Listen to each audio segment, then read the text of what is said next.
إياكم تكونوا فاكرين إن الخرز خرس الحنك وبس. خرس الحنك أقل درجات الخرس. ربنا ما يصيبكمش من خرس الإحساس عند ولاد آدم. اتولد زي ما انتوا شايفينك ده، عندي خرس الجسم. العجز فصلنا عن كل اللي حواليا، كلهم واقفين يلعبوا بيلي، وانا الوحيد اللي واقف اتفرج عليهم من بعيد. يقعدوا يلعبوا ويتنططوا، وانا الوحيد اللي بتفرج عليهم من بعيد. عمري ما استطعمت من مية الطرمبة، على قد الشوق ان اقدر ادورها. كانوا حدانا في البلد يقولوا ان الحضن لما الصدر يلمس الصدر، وانا بالنسبة لي كان الحضن لما الايد تقدر تحضن الايد. لمس الصوابع وهي بتتماوج وسط بعضيها كان اكتر امان ليا من اي حضن عنق لمس فيه كتف اي حد.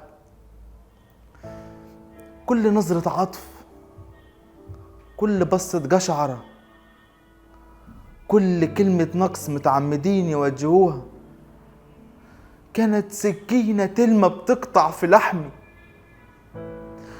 كلها أنفاس عيشة، عايش نص بني آدم،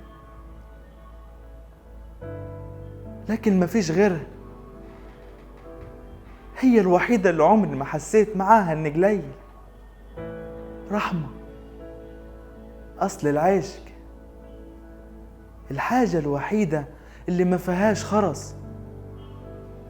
عمر اللسان ولا الدراع كانوا مجراية تروي عطش بلد من مية العشق. كنت بحبها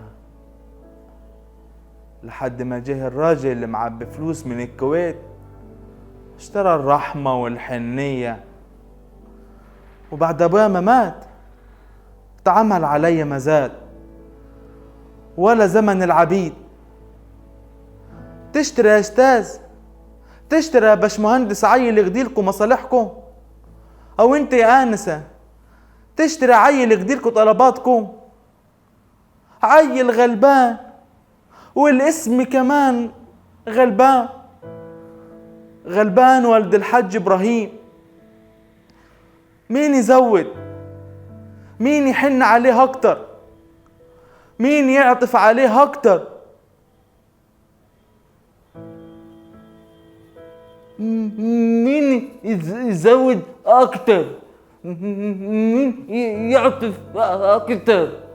انا انا الدوي، انا الترين.